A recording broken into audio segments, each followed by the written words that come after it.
This conference will now be recorded. Sorry, I forgot to press that earlier. Yeah, so good morning, everybody. It's good to see everybody here. I'm going to give some updates, as always. That is progress that we've made in the last couple of months as a program and among our partners for developing open science products and continuing to move the ball forward on what we're trying to do as a program. And so to give Robin sufficient time and to give sufficient time for the discussion, I'm going to try my very, very best to keep this under 10 minutes. So Megan, if I'm over 10 minutes, just yank me, mute me, whatever. I don't want to take up everyone's time this morning with updates, but there are a couple of things I want to talk about. Very simple things. And right on cue, my dog is barking. So hopefully she stays quiet. So I guess I always like to start with reminding everybody with about why we're here, what we're trying to do as a subcommittee. I know most of you folks have been on these calls in the past, so that's great. It's good to see you back, but always good to remind everyone where we're trying to go, what we've done, and what we are here to do. These are the three main things as I see them.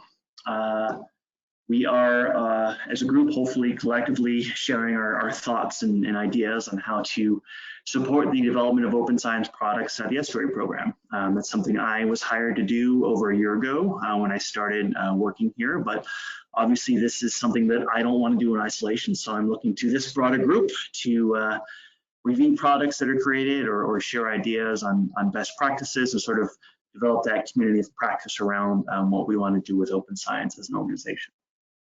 Something I also hope to do more of in the upcoming year is identifying these research areas that either we haven't fully developed or we want to move towards for developing open science products. So in the past, we've focused on things like how do we open the water quality dashboard or water quality reporting at TBEP. And that's one great example, but there are obviously other priorities we want to think about moving forward. And so perhaps at a next meeting or maybe 2 meetings out, we might sort of brainstorm some ideas of different priority areas that we want to pursue.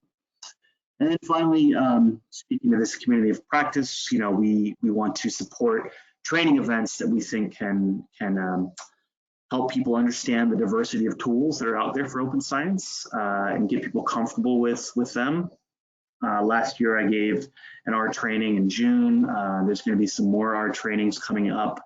But there are obviously other topics we might want to think about, like best practice for data management as one potential training activity. So I'm looking at the group to identify what those training needs are and maybe help me facilitate those trainings. So those are our three main goals and activities that we pursue as a subcommittee. And again, just kind of want to remind everybody what that is and what we're trying to do. We do have, there's a link down here to our guiding document if you haven't seen it. This is our sort of doctrine of what our roles and responsibilities are as an organization. So feel free to check that out if you haven't seen that already. At the end of the last meeting, I briefly mentioned the resources webpage as kind of a location where folks can go to see content on training materials that could be our training or spatial analysis training, whatever. This is something that we thought would be just a good place to keep links of useful resources that myself or anyone else in this group found useful in the past. So I just wanted to draw everyone's attention to that portion of the website here. This is actually our GitHub webpage as a front end. So you can go to this link and see those resources. So this is what we have so far. Obviously a lot of stuff on R, maybe some GitHub introductions there, all useful things, I believe. And what I want folks to do is, not only use this list for your own training needs, but if you have a really good resource that you found to be useful in your own that you don't see here, you can contribute to this list. And so I've set up this page here that you can go to where you can actually submit an issue, which is a GitHub term for essentially saying, I want to request a feature or something like that. But here I'm giving you the opportunity to create an issue where you can say, hey, this link XYZ, whatever, has been really useful for me. I'd like to post it on this page. So you can go to this get started link and say, suggest link XYZ, and then, put the link down here and briefly describe what it is. It could be a ebook that describes spatial analysis or some other open science activity. And then you submit that issue, and then I get notified, and then I add it to the web page. So this is a venue for everyone to contribute to this web page in a way that I think will sort of foster that culture of openly working together to share resources. So I just wanted to bring that to everyone's attention as one option. So that's one way to contribute there. Another thing that I think is a good initiative that we've started at TBEP, close my window, is we've actually started developing a data management SOP. And this is something I'm hoping to start this year and make good progress on this year as a draft document. And it's kind of taking the thoughts in my head about how we as an organization at TBEP work with data. So all of the stuff we've been doing with R packages, dashboards, GitHub, kind of put that workflow down on paper, not just to formalize our workflow, but to hopefully serve as guidance for our partners, i.e. you all, on how you can think about managing data within your organization. So I've started drafting this document. It is very rough at this point. It is essentially just an outline and maybe a few sections of stream of consciousness thoughts about how some of these topics might play out. But I'm just bringing this up as, again, something to keep an eye on. Hopefully in the next couple of months, it will be fleshed out a little bit more. And also, keeping in the spirit of contribution, I am opening an invitation to everyone to take a look at this document and provide your feedback at any stage in the process of writing this. If you go to this SOP link, you'll see here it is. And then the first thing you'll see is how to contribute to this document. So I'm encouraging you all, just like the issues tab, I'm encouraging you all to look at this and give me your feedback. And there's multiple ways you can give me your feedback. There's actually 4 options ranging from fairly simple to fairly simple. So I want it to be easy, and there's a lot of different ways to do it. But again, just putting this out there, letting you know it exists, and encouraging you all to take a look at the draft and give me your feedback. So that's there. And then the last update I want to give is just a very quick introduction to the Seagrass transect dashboard. So if you remember the last meeting, I gave an update on some of the functions and the TBEP tools R package for working with the Seagrass transect data. But now we've actually developed a dashboard that uses those functions as, again, an alternative way to immerse yourself in the data or expose the data if you don't want to dive into the TBEP tools R package, or you want to share this functionality with someone who doesn't know how to use R, or you just want to use the dashboard. So this is now online. It is completed. We are obviously looking for feedback, so I encourage folks to have a look. Email me with comments, suggestions, or if you want to go to the GitHub page where you can post an issue on this dashboard of things you might want to change or suggestions, whatever.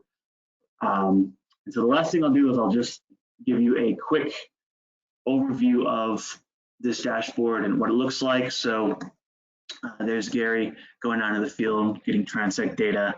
So he's on the front end here. But this has a look and feel just like a lot of other dashboards. It's designed to go from very general to more complex, depending on how detailed you want to get into the data. So we have these overall summaries. This is current information up through 2020. So we have our stoplight graphic reporting on sort of the frequency occurrence estimates for seagrasses throughout the time series in each of the major base segments. We have the breakdown by different species. different sliders to manipulate the data based on different year ranges or different parts of the bay you might want to look at. And again, this is all of these plots are powered by functions in the R package. So one of the reasons I showed the R package last time was to let you know that these tools are available. And now I'm sort of showing you how they're being used in practice on this dashboard. And again, you can always go back to the R package to use them on your own. You don't have to use the dashboard to access them, but this is how this workflow is kind of set up. So this is like kind of an overall summary of what's going on. And then we have, if you want to dive into individual transects, we have this tab here where you can select transect of interest. I like the feather sound transect, is always interesting to look at. So that's this one. This is basically showing you a time series again of from the beginning to the end of a transect in meters, what species were found from the beginning of the record to the end of the record. Zooming in is always fun to do there. This is kind of a similar plot, but condensing it across the quadrats in a transect, and different sliders for year ranges, different species you want to look at. So you get the point. And the last thing is this idea of looking at seagrass edge estimates. This is kind of a work in progress, but it's my attempt at using the transect data to look at how deep the seagrasses are growing as an indicator of potential change in response to potential water quality changes. So that's there, and then this data downloads if you want to get this information on your own. Hit this button, get all the transect data, or get summarized data, or get just information on where the transects are. So that's all available. Again, this is something that I've created, sort of sharing to a few folks now, sharing to you all, hoping to get feedback from folks. If you have a chance to look at it, let me know what you think. Is it useful? Is it not useful? Always open to suggestions on that. So that's all I have got for updates at this point. I want to give Robin plenty of time for his presentation, but if we have a minute, if there's any burning questions about any of these updates, I will take a few if we have time. Natasha says it's cool, thank you.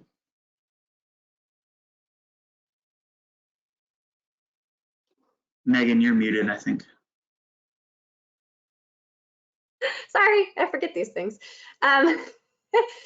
For people reviewing the Seagrass Transect dashboard, and if they have comments that they want to provide back to you, what's the best way to do that?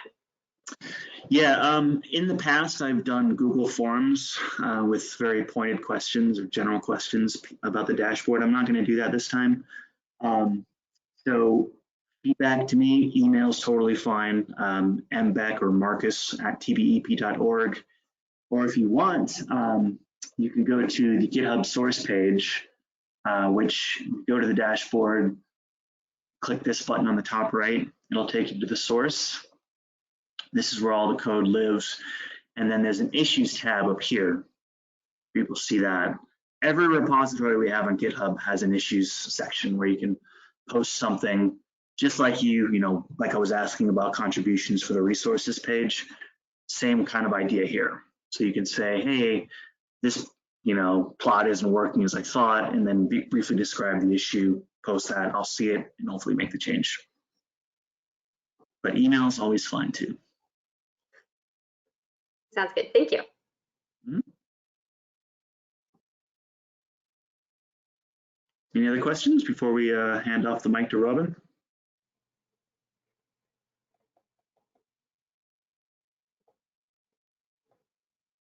I'll take that as a no. All right, Robin, how you feeling? You ready? Yep, ready as ever. Okay. Go ahead and see if I could share my screen, I guess. Yeah, maybe. we have to give you permissions first. Make presenter.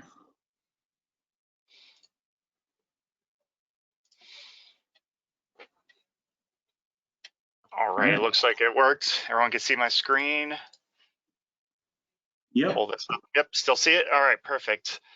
So like I mentioned earlier, my name is Rob Spidell. I'm a project manager with our water quality monitoring program. And one of the projects I oversee is our, it's multiple projects kind of bundled under the term continuous monitoring. And I'll go over a little bit of that in this presentation. So one of the biggest questions we get asked while we're in the field is, how is the water? And hopefully this presentation will, by the end of it, you'll be able to navigate through our dashboards that can help you, what's the term I'm thinking of, basically see how the water is. And this is me explaining to a group of middle school kids from, I think, Nature's Classroom over the summer, pre-COVID, how's the water and data collection methods that we typically use here at the district. So one of our first projects is actually our RealTime Springs project. It covers the 5 first magnitude springs. And what it does is it reports back real-time data for the public to view. And this, see if I can do this without messing anything up. Typically one of our stations, play a quick video for you. This is typically what one of our stations looks like. This is on the Rainbow River, just downstream from the state park, but still within the state park boundaries. We have an EXO2 sonde out there, or actually EXO3 sonde out there, as well as a water level recorder.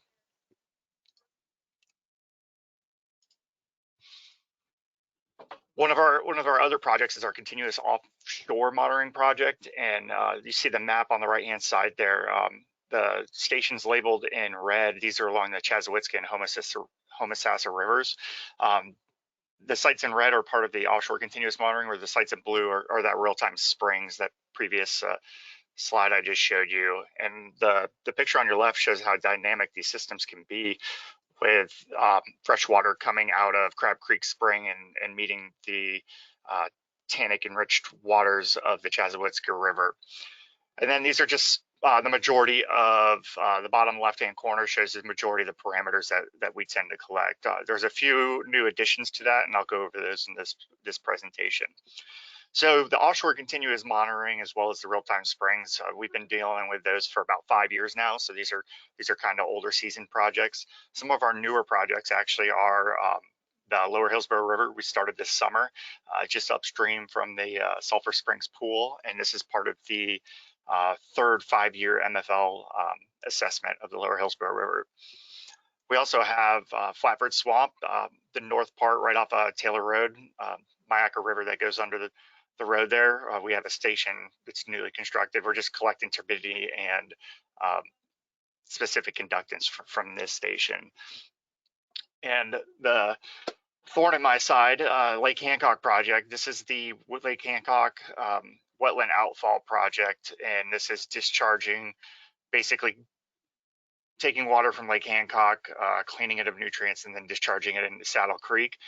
This one, we actually have a wet lab hydrocycle, 2 of them out there, and so we're collecting real-time phosphate readings. I mentioned earlier, and I showed a video of what our stations looks like. Throughout the state, the other water management districts also have stations. So typically ours looks like one of the ones in the middle, where we've built it on pre-existing pilings or docks, but mostly pilings that are already existing. Now, the Suwannee River Water Management District, they actually have to build most of their stations on some form of tower apparatus. And if you look at the water lines on the trees there, you can see why they have to do it. Otherwise, they would be inundated with water in their electrical boxes. And the St. John's Water Management District, this is a platform out in the Indian River Lagoon that they have, I want to say 9 of them, and this is typically what one of their sites looks like. So one of the biggest questions I always get asked when talking to people about continuous monitoring is, how much does it cost? And when this project kind of first kicked off, we were running about $50,000 per station through working with our vendors, downgrading some of the components that we really didn't need to have, allowed us to get around 15,000. I could probably do it now, maybe for 10, depending on what parameters we want to collect. Within a 5-year period, we collect around 3 million data points for all of our stations with 6 to 8 parameters per station. And so your return on investment for that is less than half a penny per data point collected, which is extremely good when you consider how much you pay for your average field staff to go out, collect samples, and process the samples in a lab. So our real-time springs actually populates our dashboards. So if you were going to go to watermatters.org/springs, on the right-hand side of the screen, you'll see the links to the dashboards. Each one of these is one of our first 5 magnitude springs. And on the right-hand side, these are typically what the dashboards look like. We'll start from the top. The banner, this is the water quality continuous monitoring parameters. These update every single hour. These are the conditions that are currently at the springs. We do our best to make sure that if equipment goes down and that kind of things, we pull the banners down.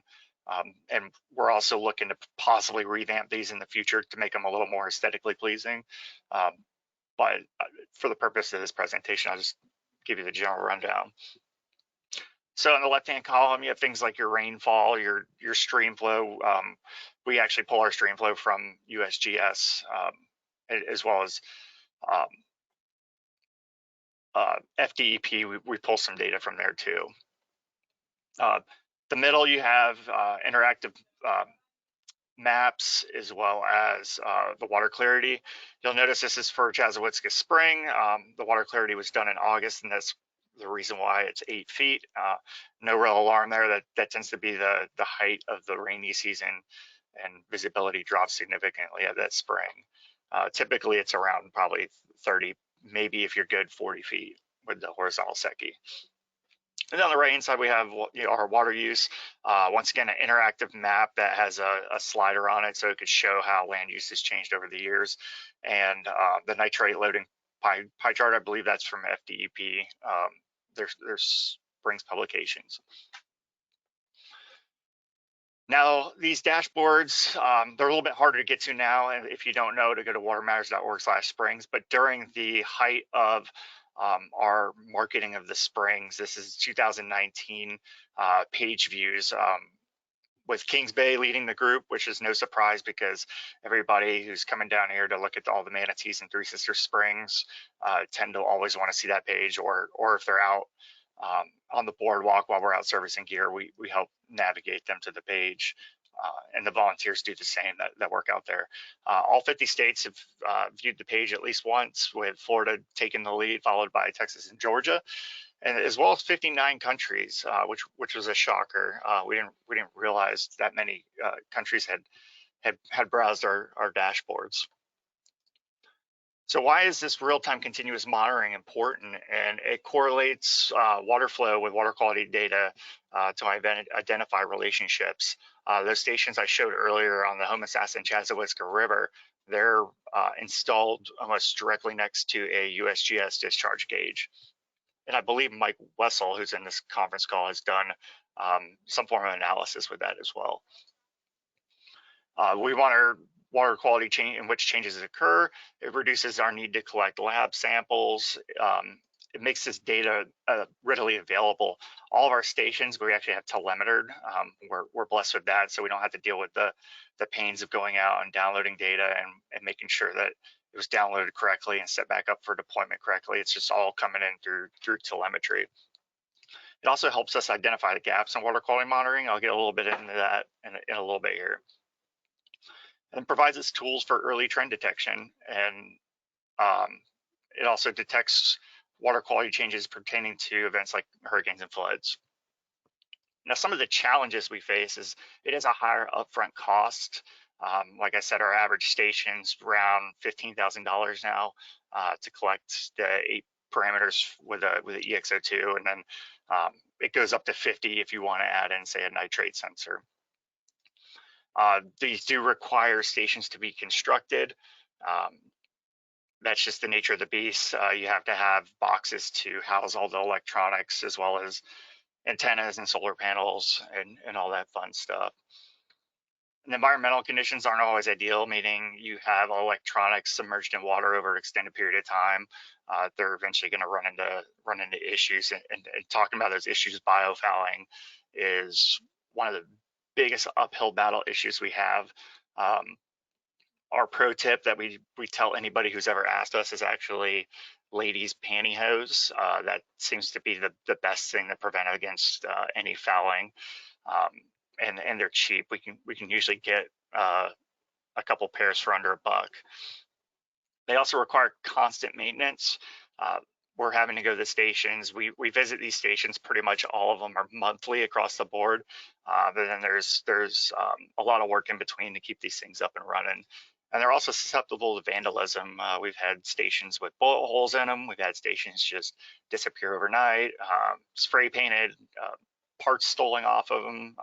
That's just one of the constant things we have. And so when constructing the stations, we deal with vandalism as well. We try to hide them as best we can. So why continuous monitoring? And the best analogy I can give to why you would want to do continuous monitoring is picture a movie like the Avengers with all the explosions and martial arts and Chris Hemsworth with his shirt off, and try to imagine watching that movie through one of these. Anyone who grew up in the 80s and 90s knows the pains of one of the viewfinders here. And also with continuous monitoring, it helps us pick up, and I'd mentioned before, these events that happen in between sampling events. It allows us to see them now. And one of those events is actually Hurricane Hermine that came through in 2016. And our station at Three Sisters Springs, you can see the salinity jumped almost a little over an order of magnitude, whereas our depth rose about 1 meter to what it typically is at high tide, which is a huge influx of water. And if you've ever been out to Three Sisters, the boardwalks were inundated with water, and basically water was up over our box, which is about 5 feet above the mean water line. Another cool event that we picked up was the Lunar Eclipse in 2019. That was the big one that everyone, was the full eclipse. We actually saw spikes in our estuarine sites, as well as our springs, which is depicted here in this plot. And for the remainder of this, because this is an open science subcommittee meeting, the rest of these charts are all done in R. So this helped me practice a little bit of my chart making skills in R. So our typical field data for one of these stations runs about 12 site visits per year. So that's 12 opportunities to collect samples. Prior to us having to go out and conduct maintenance on these stations, they were only visited quarterly, so 4 times a year. You want to compare that to the 8,760 readings that you could potentially get throughout the course of the year per single parameter. I'm just going to use specific conductance as an example, but this is what it looks like, specific conductance. You can see the ebb and flow of the tide, as well as your dry and wet seasons. Now, if you were to add or overlay the field data to the actual continuous data, you can see, how continuous has picked up those gaps that the field data just didn't catch. And to go in that a little more depth, here's typically, what our stations look like for the first magnitude springs. The field readings, the green and red lines are your 75th and 25th percentile. If you look at how they look with the continuous, it tells a whole different ballgame. And then if you look at them actually combined together, Three Sisters and Weeki Wachee, you can see how, how that's really on point with what we're seeing on our field visits versus what we're collecting. It follows if that was to be a line plot, it follows a lot smoother. And kind of brief that. With that being said, before I get into questions, I want to show you one other thing.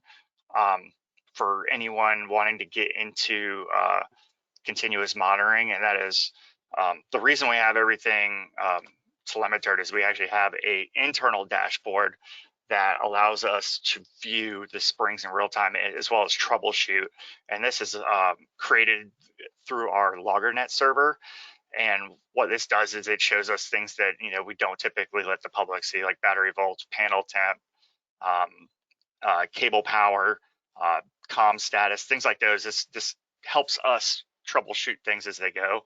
And I mean, you can click and drag and zoom into certain spots, and you can actually zoom out to see how it looks over like a month time frame. But for every one of our telemetered stations, we have one of these constructed for it, which keeps everything up and running smoothly.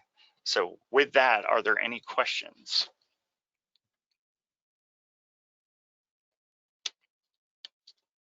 Robin, this is Mike McManus. Hi, Mike.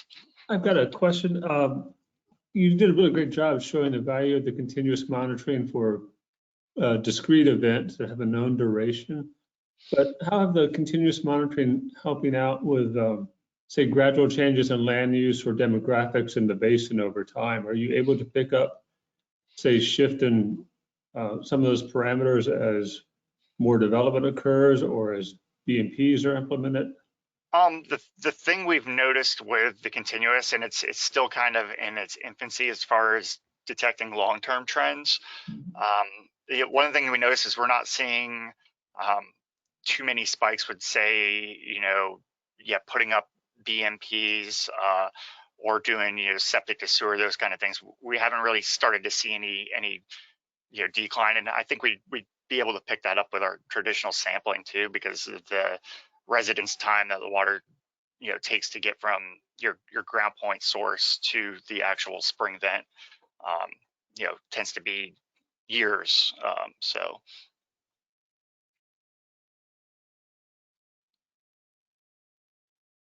Thanks. anyone else? All right, perfect. I'll hand it back over to you, Marcus. I did have a few questions. I was just giving people a second to ask their own before I jumped on the mic again. But actually, I would like to request, if possible, can you do a live demo of one of the dashboards so we can kind of see it in the wild? Oh yeah, yeah. Let me pull up my screen again. Yep. So watermatters.org. I'm going to go ahead and throw this disclaimer out. It does get the dashboards. There's so many processes running in the background. We're working to actually kind of revise a lot of the processes to help the dashboards actually run smoother. So you'll see probably a little bit of lag from the time I click something until they actually populate, just because of everything that's running in the background. But that's part of one of our goals this year, is to get less and less processes, get more of them automated so it runs quicker. So now, yeah, as you can see, it's running pretty slow, but once it populates, it'll be okay. This is a chronic problem I have showing shiny apps. That's why I always preload them. I know, I should have known. I was like, but I already had everything in the, for the most part of the presentation. Struggle is real. No, actually, it does relate to one of my questions about data management workflows and streamlining everything that I'll ask once you do the demo. So I had some thoughts about that and how that works with your data streams. So I haven't looked at it yet, but our daily, our hourly data, they just changed it last week to report on the public environmental data portal, which is our new data housing management software that the district's pumping out. Okay, thank God, Rainbow worked. So yeah, back to what I was previously talking about. So the public now, they used to only be able to view daily aggregates of this continuous data, where now they can view hourly. So all the data is available. They were a little kind of standoffish at first for doing that because of space and server requirements, but it seems like it shouldn't be an issue. So real quick, here's kind of what you typically see when you pull up the dashboards. They're all specific to that region. If you have any questions about anything, you can click on the question mark and it gives you basically a rundown of that parameter and how it was and how it's displayed there. Go into things like our nitrates based on our quarterly samplings. We do collect real time. We contract USGS to do real-time nitrate readings, but we haven't done anything with those data yet. Certain maps or both maps, the spring shed map basically pulls up this. We're working with our GIS group right now to get something a little bit better up there than just the outline of the Springs group. Your land use land cover maps the same way. I believe there is a time slider here, so you can see how the land use land covers changed throughout the period of time. Once again, it stops at 2009. We're working on getting it all updated. The problem was is we created all these with the big Springs push and My Home, My Springs campaigns that we did with the public, and then they were kind of just forgotten about after that. So now we're in the process of like catching them all back up to speed. Other than that, we have our clarity, our horizontal SECI readings. It's in some of these, like your Springs water use charts, they'll cycle through a series of different charts depending on which dashboard you're looking at, as well as the nitrate loadings, fairly simple. So these are kind of just basic, pretty generic dashboard. Like I said, they're long due for being updated. So once I get them more up to date, hopefully in the next year or two, we'll probably have another presentation come out about it. Yeah, that's super cool. I had some pretty geeky questions about what platform you're using, but I wanted to ask a more general one, and it actually relates to my motivation for having you speak today. Obviously, with open science, we want to think about ways of making data more accessible, more transparent, more open, which is exactly what you're doing here, which is fantastic.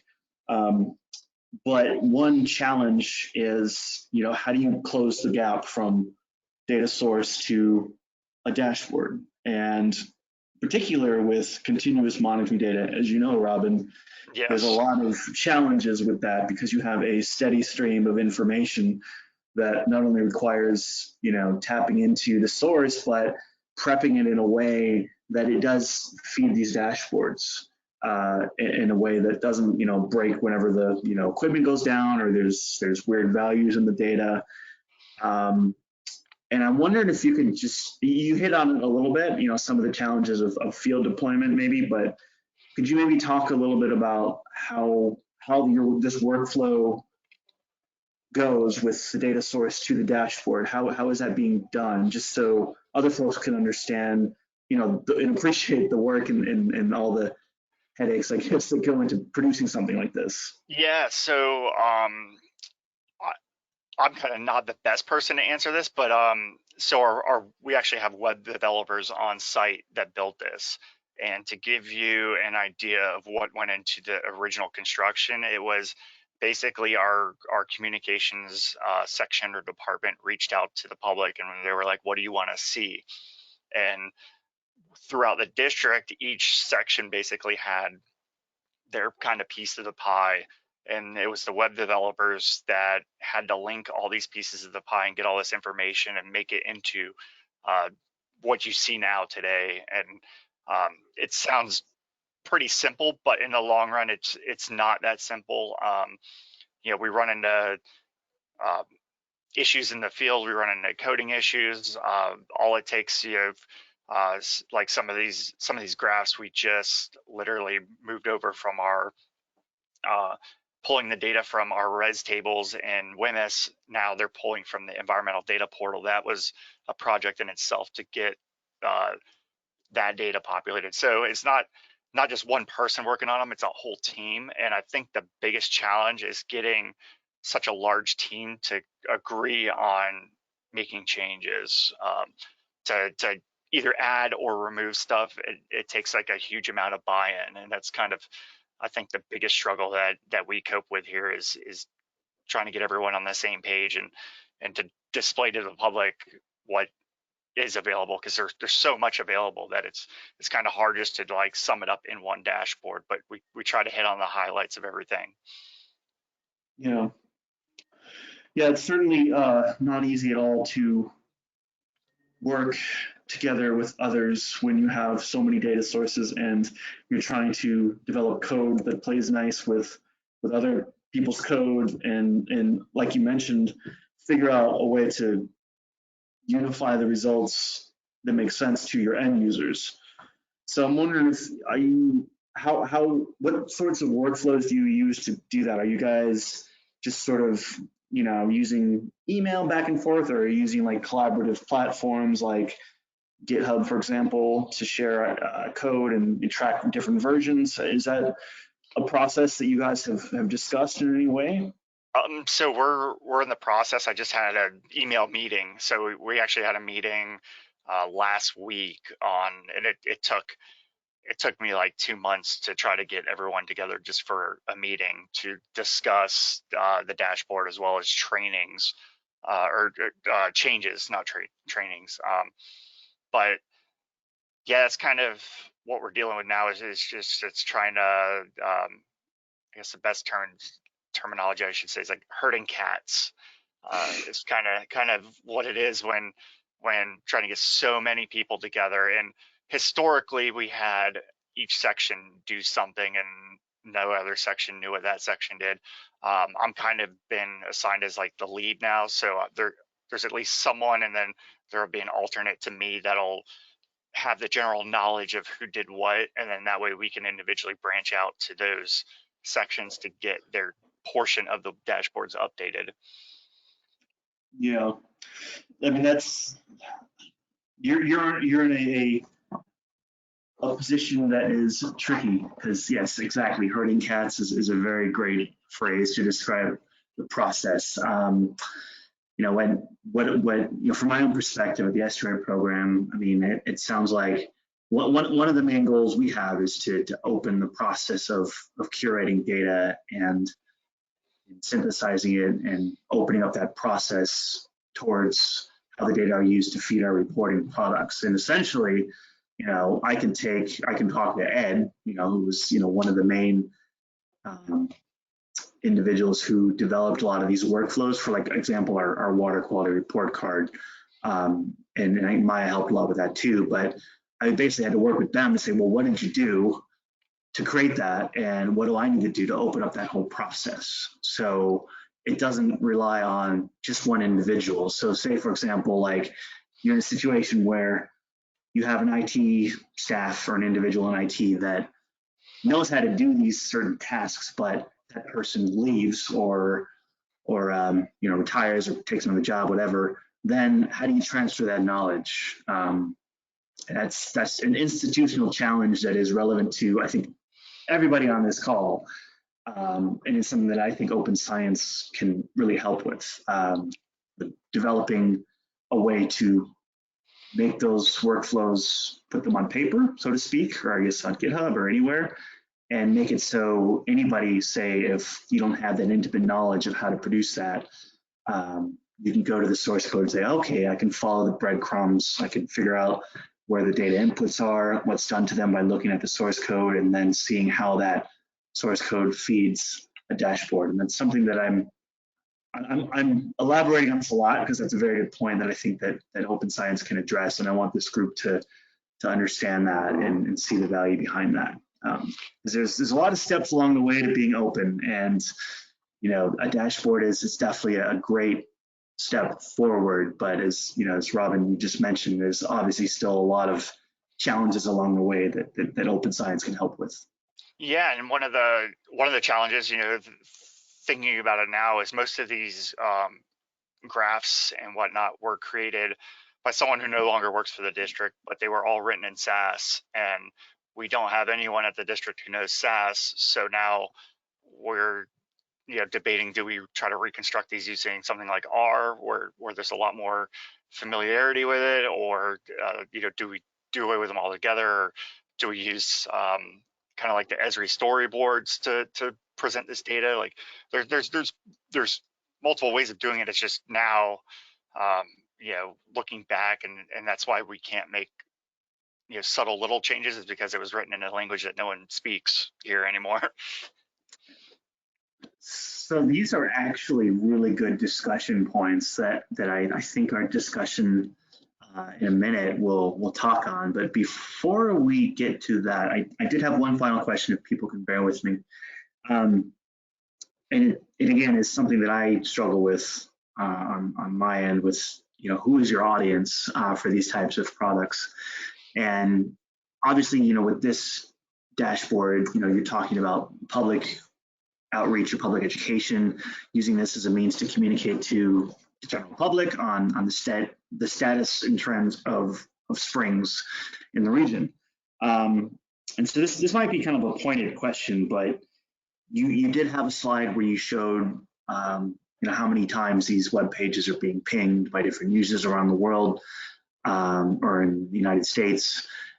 And that's certainly one way to do it. And I'm wondering if have you explored other options for getting that feedback, either more directly or in more pointed ways through tracking web metrics. And what I mean by that is, with web metrics, you often get hits from just random servers that don't really mean anything, like a lot of servers in Russia that are just trolling the web for, you know, vulnerable websites, that sort of thing. So have you thought about that at all, like getting more? They do run a web metrics? Yeah, so our IT, they typically do run a full suite of web metrics. This is just, I asked them for the views.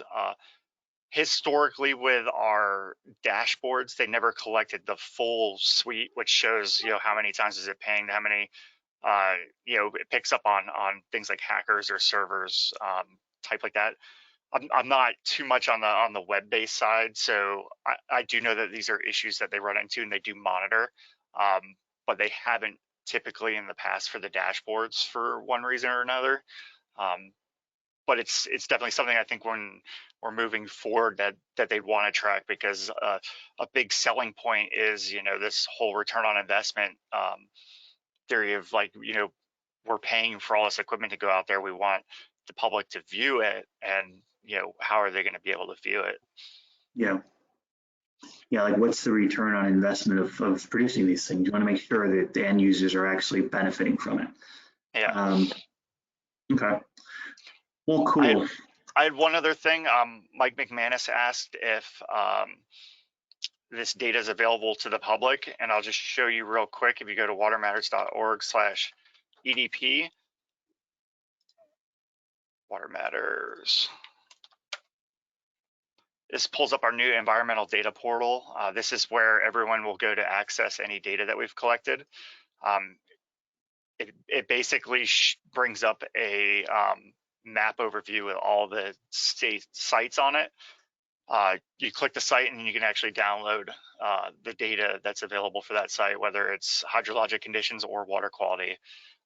It does take a little bit to load. There's a lot of data working in the background, but this would be where you go to get that hourly data or daily aggregates, if you so inclined to want to do it. Yeah, so here's the map. We'll just pull somewhere like Chaswitzka River. There's a bunch of sites, hopefully. So this is one of our continuous monitoring sites. You can look at it says hydrology, but here's where all your continuous monitoring stuff is. And you can only select up to 5 at a time. What they have is, if you want more than 5 parameters at a time, Marcus will like this. If I can.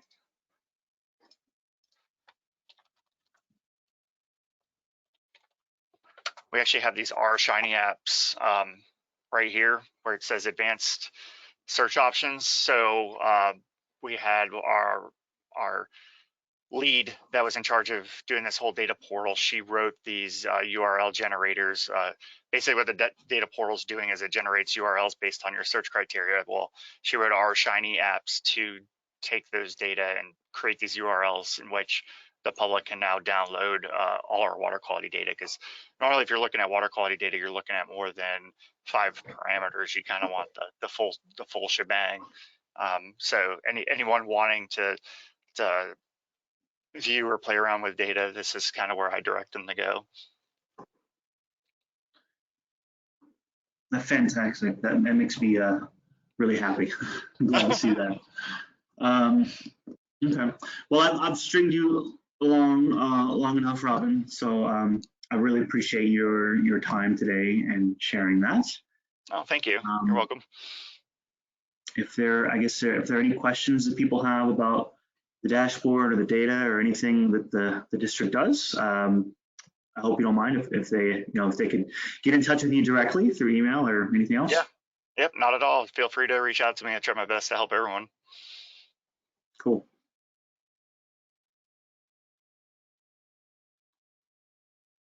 So let me share my screen again.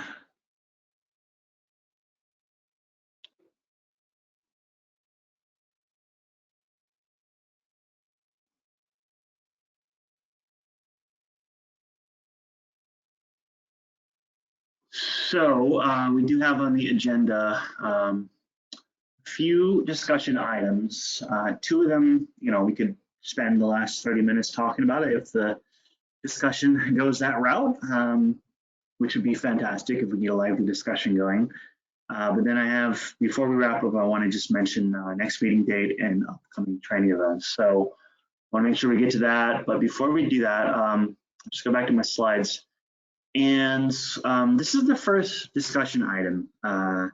Both of these discussion items, this one relates to trade-offs between, I guess I'm going to call it proprietary software versus open source software, and what those trade-offs mean. And this was something that Greg Blanchard emailed me about after our last meeting as something worth bringing up to the group. And then the second discussion item relates to this idea of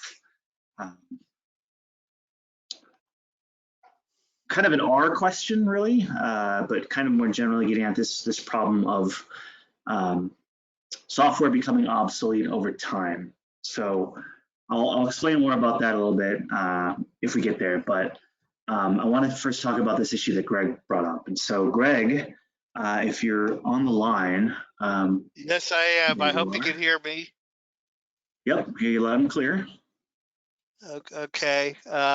Just to introduce this point, sadly, I've had long experience with open source software development, and since the dawn of personal computing, my first computer had a cassette tape for a mass storage device, and I have owned an S100 bus model, one of those gigantic boat anchor style PCs at one point. And I still see the same problems repeating time and time again as basically open source development process is used to support a more enterprise oriented application. In this case, you want the transparency and flexibility of your open science applications to be widely available. You want them to be reusable, and you want them to be accurate. The core of this problem is as I view it, is expectations. The typical user of a commercial software in an enterprise, like for instance Manatee County here, is that the commercial software will work reliably, quickly, will have no serious defects or bugs, and you will get support. You'll get upgrades. You'll be able to find training very easily. Absent a IT staff or enterprise environment, I think a lot of open science applications are not going to have this advantage. And I've listed my idea of what the advantages of having professional IT support are, is that you have standards, you have validation, that is a software suitable for a particular use, or a driver, or a tool of some type. And you also have a tech support resource. It is a quirk of my enterprise that my IT does not do technology training. That's in the HR department in this county. However, many enterprise IT operations also include training. So that's the first point here. Do you want to talk about this for a while, Marcus, or I could go on and talk about the next one in your bullet list? I have some thoughts about it, but I don't want to interject if other folks have ideas. So I'll stop for a second and see if anybody wants to comment at this point.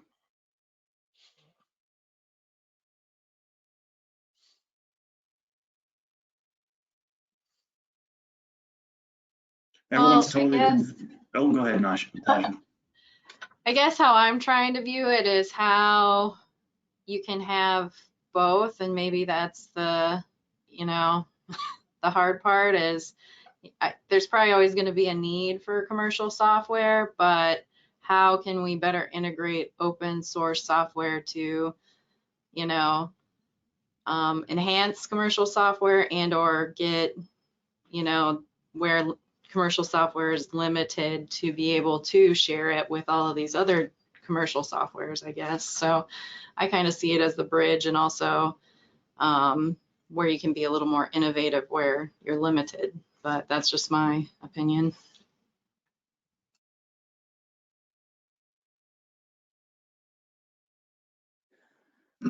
Yeah, I think, hey Marcus, this is Justin with ESA. I think we're seeing software more and more becoming freely available, but it's really the data services that are costing money. That's where things become less open. I think just we saw in your TAC meeting earlier in the week where you were employing Twitter feeds, and it costs money to get to those Twitter feeds. So I think that's really becomes a place where you want to focus a little bit, is being able to use the open services like REST or JSON or other services. I think that's a place to focus. The software is really just becoming a means of how to use these services where the real value is.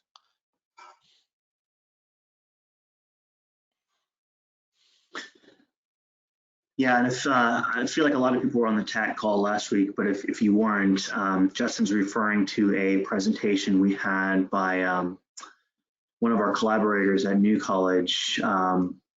Skripnov. He's a data science professor, and he was working on a TBEP project with us, looking at how to look at Twitter data to assess public response to red tide impacts. And so it was an excellent project with a lot of great insights, but as Justin pointed out, the issue is you had to pay for the Twitter data to get it. Even, it's open for a finite period of time. Everyone has Twitter, you can see it, but if you want to do anything meaningful with that information, looking back in history, you have to give them money. And so the point, I think, being that Justin is making is that there's obviously challenges with software, whether it be an enterprise model or open source model, but also on the data end too. There's different models to think about how to serve up data as a source of information as well, because without data you can't use the software. So duly noted, but good point, Justin.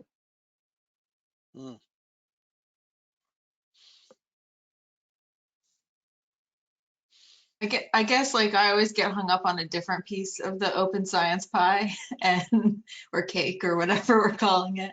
But to me, like I think the software is always going to change. Like R is going to change too. Like we're seeing, different resources that we were using to do like the automated daily polls, like that changes. Like the whole landscape will always change. The most important piece to me is documenting the workflow and sharing it with each other. And that way we can roll and be flexible along these things. Although I'm not sure that that's like really addressing Greg's concern, but I think that like we're always going to have a bit of a patchwork. Yeah. in that, the next discussion item I think is more related to that, and it's part of the problem. And I guess this gets to I guess the second point on here on this slide, that there in the open science world, there's not really any incentive for developers to do that, to document anything.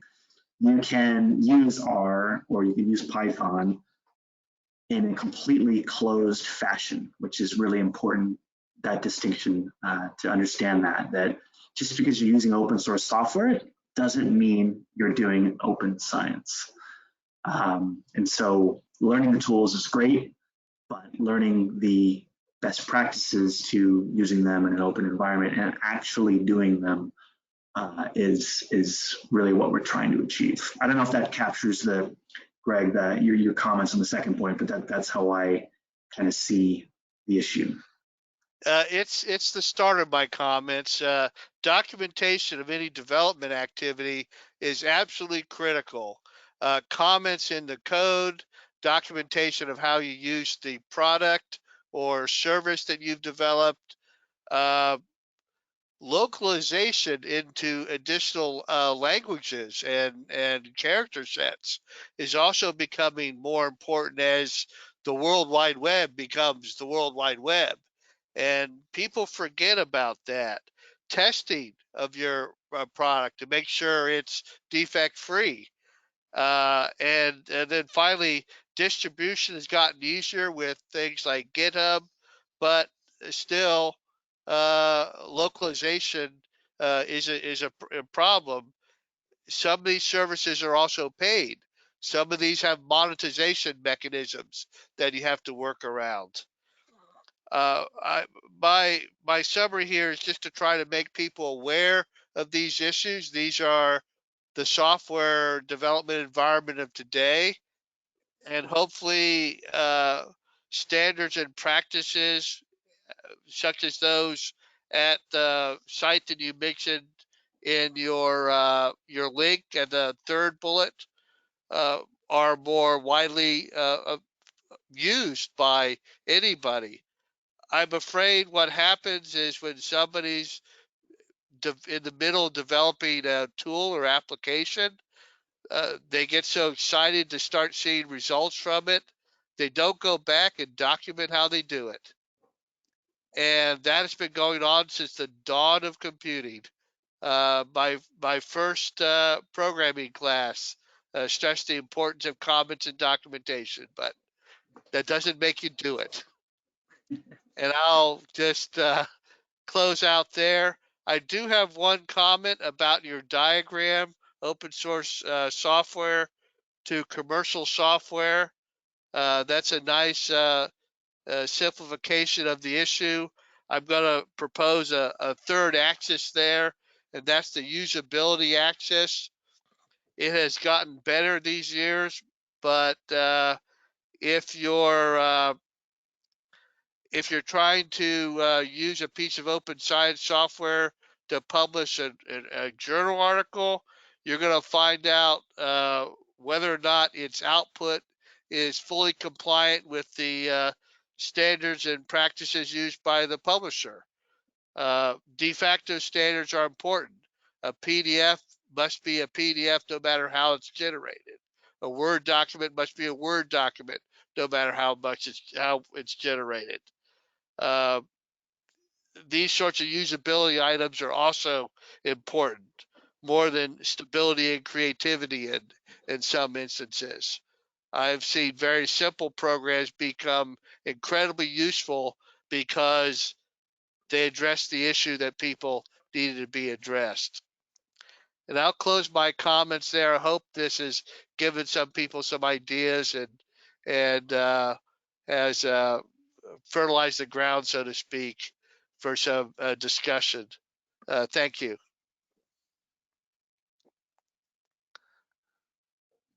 Yeah, I really appreciate that, Greg. And I just want to reiterate, we're not trying to confuse people that open source is bad. I'm obviously biased on the left side of the graph.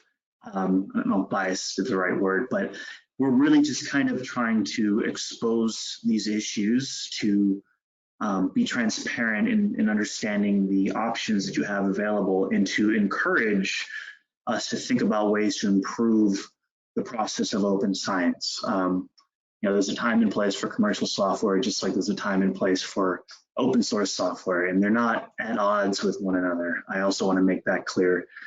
Justin made a very good point that there's increasing interoperability between different platforms, which is super cool. Like Esri is very keen on linking up their products with Python, for example.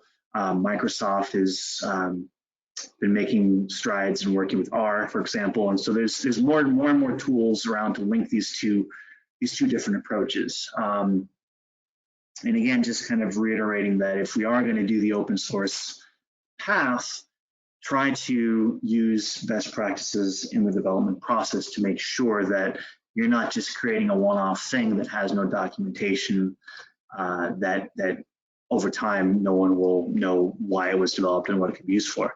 And I'll close on just saying one more point about this. I was reading, I can share the link in the chat, but I was reading this book recently by this individual, Baron Mons. He's like a very big on the European medical science side as an open science advocate.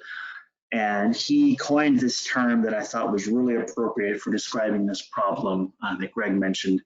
And this term that he used is called professorware, which is something you see often in academia, where a professor or a graduate student develops a piece of software that they think is great, and it probably does great things, but they don't follow these best practices for developing software, and it's problematic for a lot of the reasons that we've just described. And it becomes more and more of a problem when these one-off software products are integrated into these larger workflows that feed an entire infrastructure for example, reporting on water quality. And when a larger workflow depends on this smaller piece that can be deprecated and becomes defunct over time, that can break the entire system. And so that's you talk about the world of software out there. That's something that we want to avoid. So try not to develop professorware, use best practices, try to think about ways to maybe leverage the best of both worlds. And if you are going to be an open source developer, check out our OpenSci as a great resource for your community, because these are folks that are thinking about these issues. How do you follow best practices for open source? And they have a lot of great guides for ranging from best practices for package development to how do you do code review. So like really cool stuff there. Check them out. And then, yeah, I think that's great points all around. This last discussion item, I think, was something that came up. I'll let Megan field this, but in short, this is something that came up in our the FWRI, our user group, as a problem. So Megan, I don't know if you had a few points you want to make are here to kick off this discussion. I had to remember to unmute myself first. So this is something that came up because R uses a lot of packages, and packages are developed by individuals or small groups of people, and they get updated over time.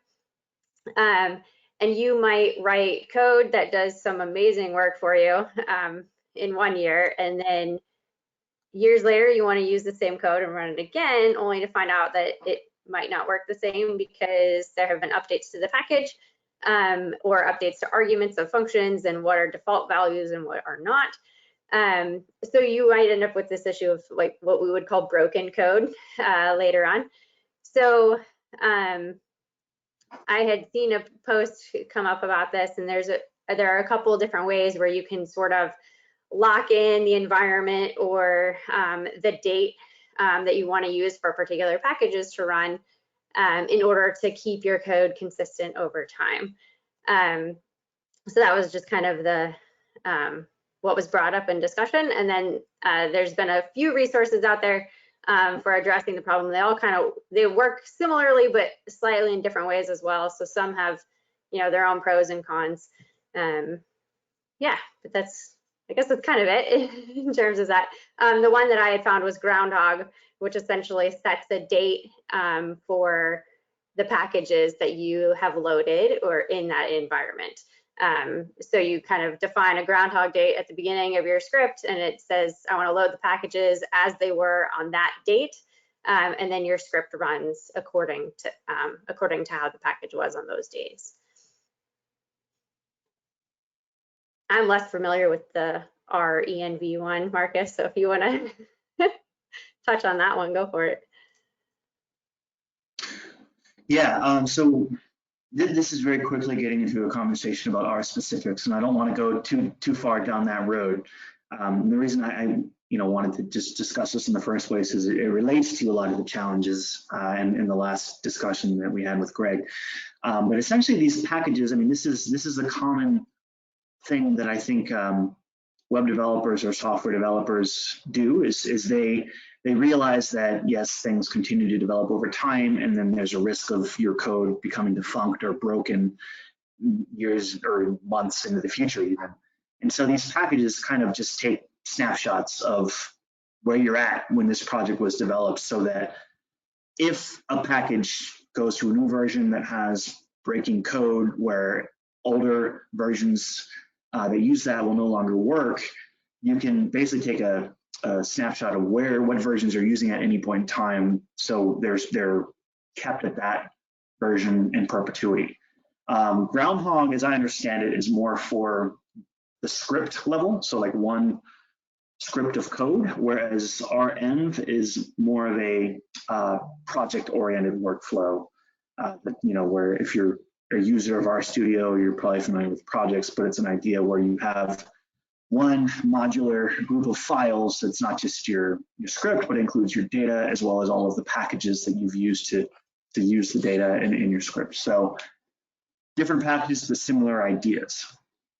The other interesting thing I wanted to bring up was that I think 2 weeks ago, the RStudio Global Conference happened, which is an annual conference that is put together by the creators of RStudio. It's obviously very highly attended. This one was remote because of the pandemic, and they had, I think, something like 16,000 people online. It was a 24-hour event. It was kind of awesome.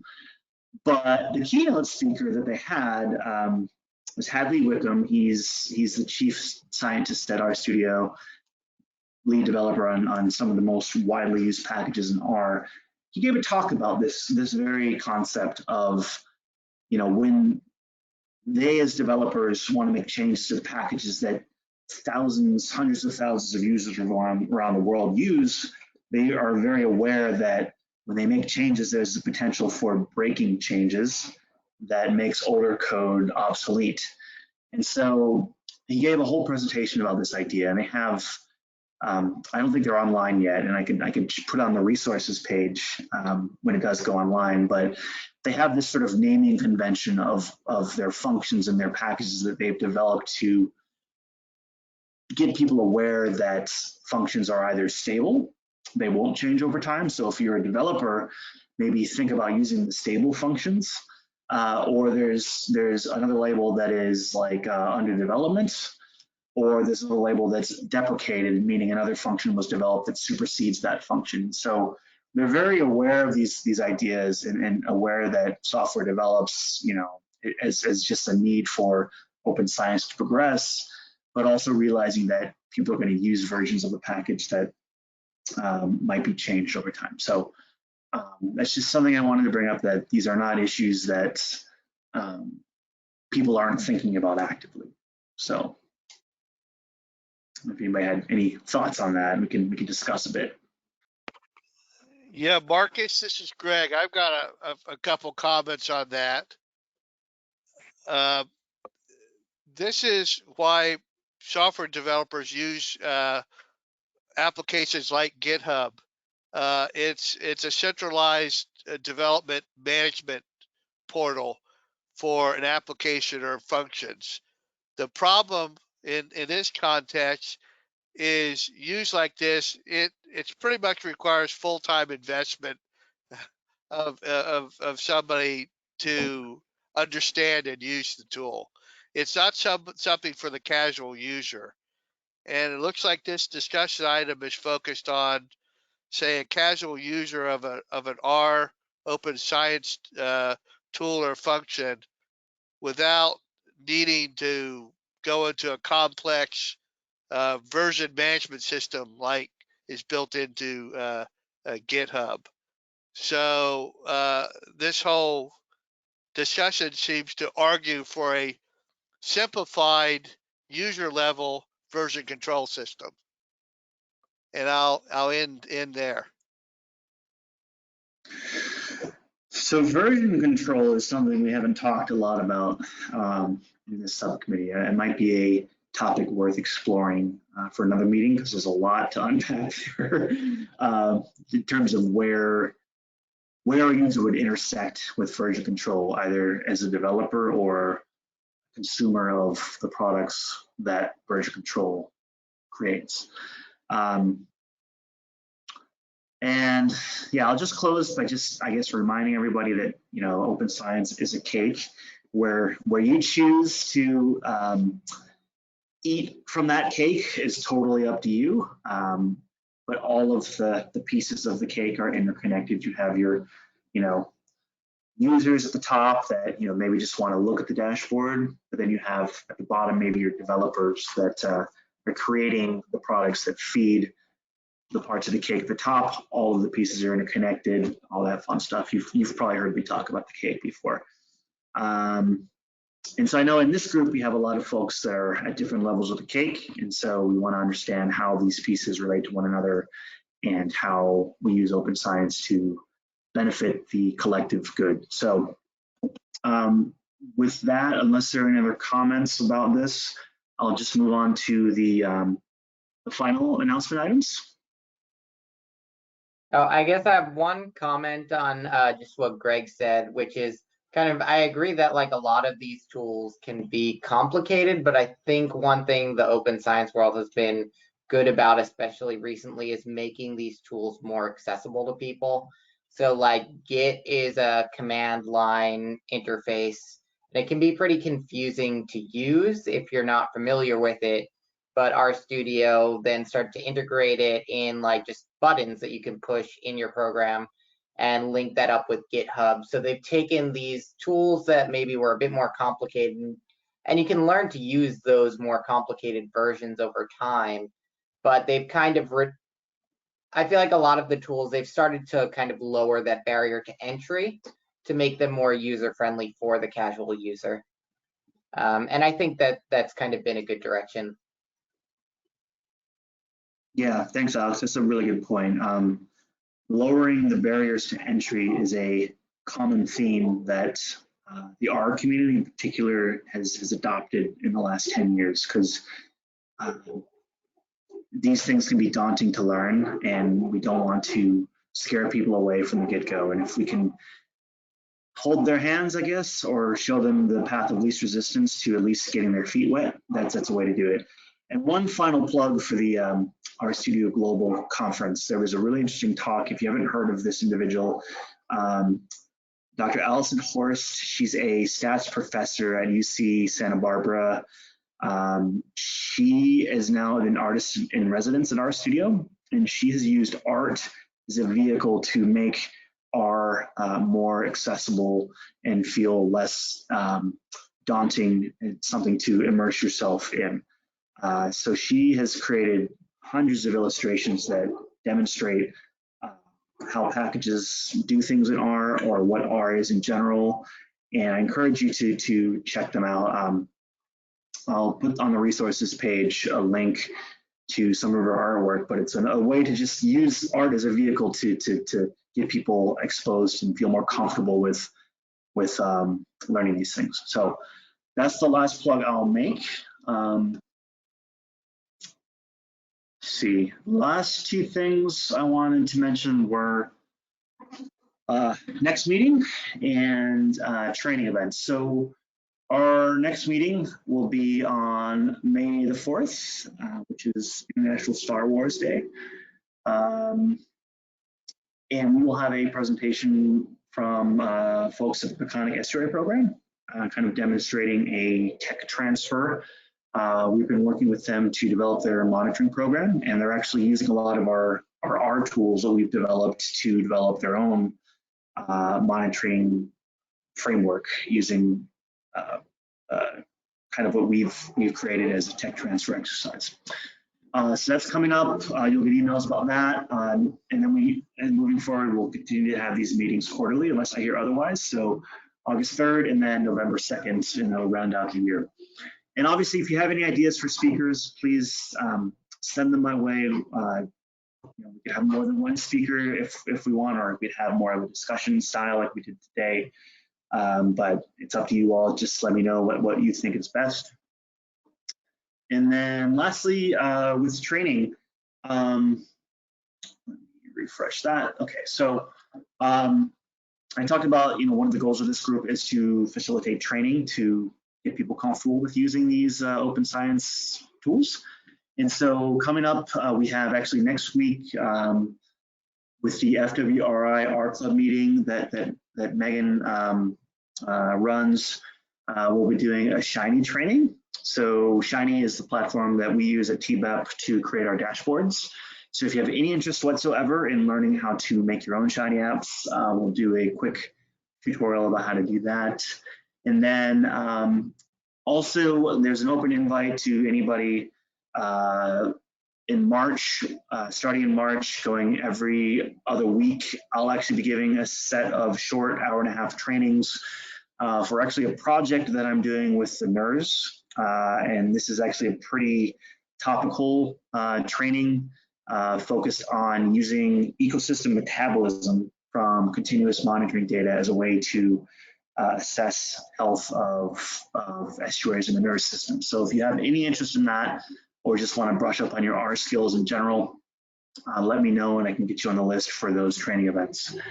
And then finally, I mentioned last meeting that BASIS in October, which is our Bay Area Synthesis and Symposium, we'll be doing an open science training of some sort. This will probably be a half-day thing. I'm not sure exactly what the topics will be, but it will be very broadly focused on open science as a vehicle to do better science in less time. So not specific to R, but more general. And then actually, we got word earlier or later last week that we had a workshop proposal in at SURF. Myself and Chris Anastasio are also going to be doing a open science workshop there. This will be remote, happening in November. So if you are planning on attending SURF and again have an interest in open science, check that out. So that's all I have. Meeting adjourned. If people have questions, comments. I want to make sure everyone knows that the request for proposals for the Tampa Bay Environmental Restoration Fund is out. It's live on our website. We're specifically encouraging folks to open up some old science products or apply open science methods to their new projects. So if you all have the ability to participate in something like that, I encourage you to apply. Yes, proposals with open science components we are actively asking for or suggesting as a means to do your science, among other things. All right. Well, thank you all for your time. Meeting adjourned.